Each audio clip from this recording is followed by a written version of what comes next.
I've never really been one for getting involved in console wars. However, during my time at secondary school, there was of course the infamous Xbox 360 versus PlayStation 3 example, and I am ashamed to admit that I did sometimes get a word in there or two, often siding with the Xbox 360, but reflecting on those shameful times today, that was probably more than likely because that was the console of the two that I actually owned. Today, I own both of them, and if I'm honest, I now find myself preferring the PlayStation 3. It's all a bit silly, really. Anyway, today I want to discuss the Xbox One, PlayStation 4 and Nintendo Switch, and find out which one of them is the best. Yeah, I've somehow found myself owning all three of this generation's leading games consoles, and so you would think that they must all have their own strengths. But of course, there can only be one true console wars winner. So we'll start off by taking a look at their shared features, then we'll take a look at what each system has to offer individually, and then we'll pit them off against one another in a glorious deathmatch. In other words, a simple ranking. So let's start by talking about their shared features. Unlike the previous generation, HD is the standard across all systems this time round, though with 4K being the new thing nowadays, you can of course opt for that little bit extra if you buy the more expensive versions of the PlayStation or Xbox with their 4K counterparts, the Pro and the Xbox One X respectively. The Switch is fine sticking with HD, which is fine. All systems feature third-party support, so that means no matter which console you end up siding with, you will still have access to some cross-platform games, such as Rocket League, Minecraft, and of course the big hitter that just won't stop, Skyrim.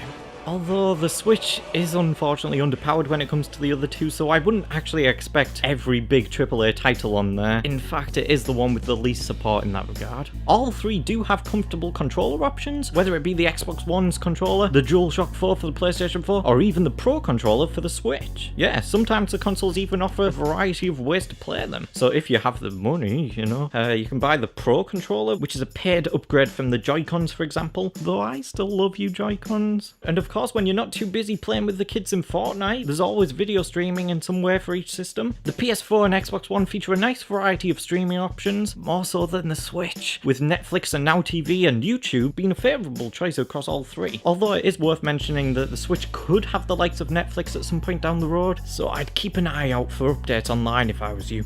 Online play is of course a thing, which is entirely optional across all three of the platforms. They all do offer paid subscriptions however, with 12-month memberships for Xbox asking around £39.99, PlayStation £49.99, and Nintendo's been around £20, which isn't too bad. Some of them can get a little hefty in price, but you can actually find alternative ways to get them cheaper. And of course I am talking legally here, don't worry. Such as by using sites like zdkeys.com for PlayStation Plus. Moving on to what the consoles have to offer individually, we'll start by talking about the PlayStation 4. Now this is the console that I have the largest library of games for, so it is obviously the console that I've spent the most time with, but don't worry, I'm going to try to keep that out of these comparisons. PlayStation have always had a great lineup of first-party titles, and it's something that has only continued to grow with the release of the PlayStation 4. We've had really fun titles such as the Ratchet & Clank reboot and Until Dawn, as well as some genuinely great games like Spider-Man and obviously Uncharted 4. On top of this, it even has a unique console feature in being the only one of them to support the ever-developing world of virtual reality with PSVR. And with this comes an absolute behemoth of even more exclusive titles for the platform, and buying the PSVR and its games makes buying the PS4 even more worth it in my opinion. There are a few versions of the systems out there to choose from as well, with the original chunky model, which is the one I've got, the Slim, and the Pro. The Pro being the much pricier one, but it's the one that features HDR and supposedly 4K gaming. Because I wouldn't know because I haven't actually played it. The big thing missing with this variation though is 4K Ultra HD Blu-ray support. One omission I'm still trying to wrap my head around to this very day. Speaking of missing features, it does have a noticeable lack of backwards compatibility as well. PlayStation has seen a lot of progress in the 20 or so years it's been around, so it's a shame to not even have the ability to play the likes of PlayStation 1 games on its latest system, something of which both the PS2 and PS3 did feature. In some ways, they've seemed to work around this by releasing HD upscaled versions of the PS2 games, though you do have to pay for those, and there isn't exactly a great amount of them either. However, this is a good segue to our next contestant, with the Xbox One. And even though it may be lacking in first-party title support, it does more than make up for it with backwards compatibility, and to a great extent as well. That means Xbox 360 and Xbox original games, such as Knights of the Old Republic. And to be fair, mentioning Knights of the Old Republic is good enough by itself to explain how much of a big deal this is. Whoa, but try not to jump too far ahead of ourselves for now. I do think that the Xbox One has a rather pathetic lineup of first-party exclusives. That might sound a bit harsh, and maybe it is, but for me, since I already favour buying all the cross-platform stuff for the PlayStation 4, I'm stuck with them being the only new games I can buy for it. And oh dear, they're a bit of a rare thing, aren't they? In fact, I haven't bought a single new game for my Xbox One since buying my first weeks of games for the console back in early 2018. Those pickups being Halo, Sunset Overdrive, Rare Replay, and Gears of War 4, which I have never even opened.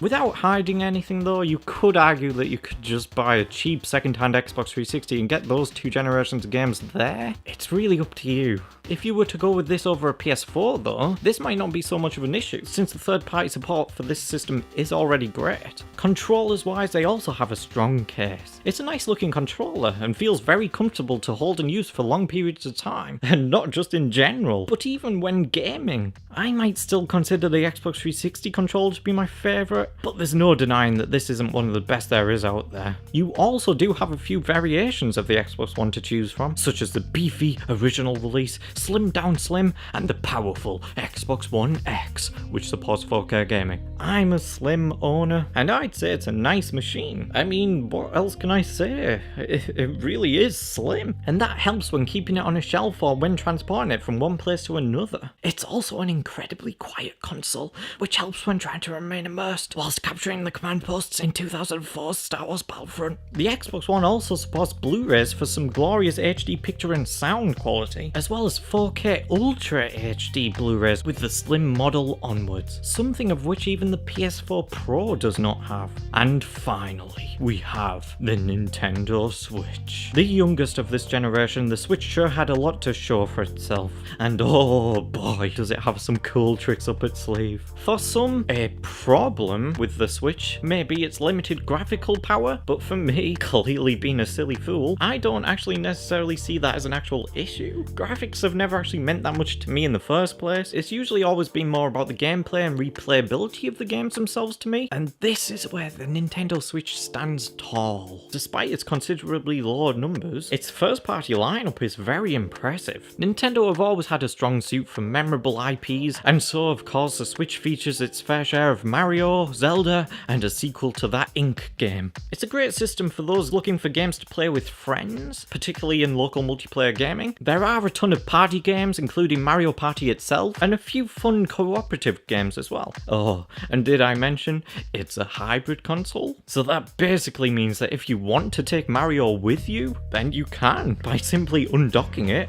and carrying it along your way. Seriously, even if you're not into handheld consoles, I bet you'll find yourself slowly turning into one with the Switch. When it comes to ingenuity in games, the Switch is a strong contender, but I do think it has one major downfall, and that is its hefty price tag. This will probably be enough to turn away most people. Not only does the console itself cost roughly around £250, but you'd be incredibly lucky to find any of their desirable titles coming down in price anytime soon. They really do remain at retail price for like forever as well.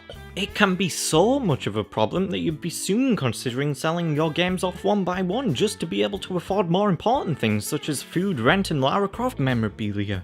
As with the Xbox, a lot of their games can also be picked up much cheaper if you have their previous games console, the Wii U, since a lot of their games are ports from that very console. Though, as many consider that console a failure, you could argue that this is Nintendo's way of giving these great Wii U titles a fair fighting second chance. Oh yeah, and I did eventually give in to that New Super Mario Bros. U Deluxe temptation.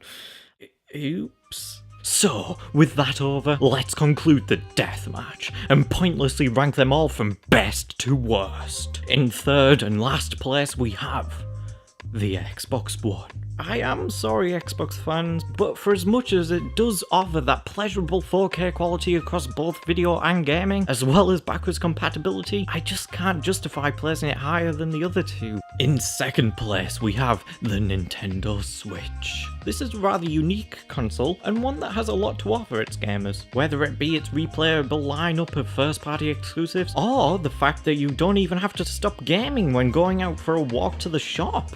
Just make sure you don't get hit by a car, or a train for that matter. It does waver in its lack of third-party and video support as well as an affordable pricing, but then again, it would work perfectly as a companion to either the PlayStation or the Xbox. And in first place, and to much surprise, we have the PlayStation 4. Sure, it may have a lack of true backwards compatibility, but it more than makes up for that with its unbelievable lineup of very strong exclusive titles, and also virtual reality support. So there we have it. Our console war has determined that the PlayStation 4 is the best. And that's all that matters, obviously. Clearly this is all factual and in no way opinion based. I can only apologise if you're either confused, bored or eternally angry right now. But just remember, which one you'd pick over the other is entirely up to you.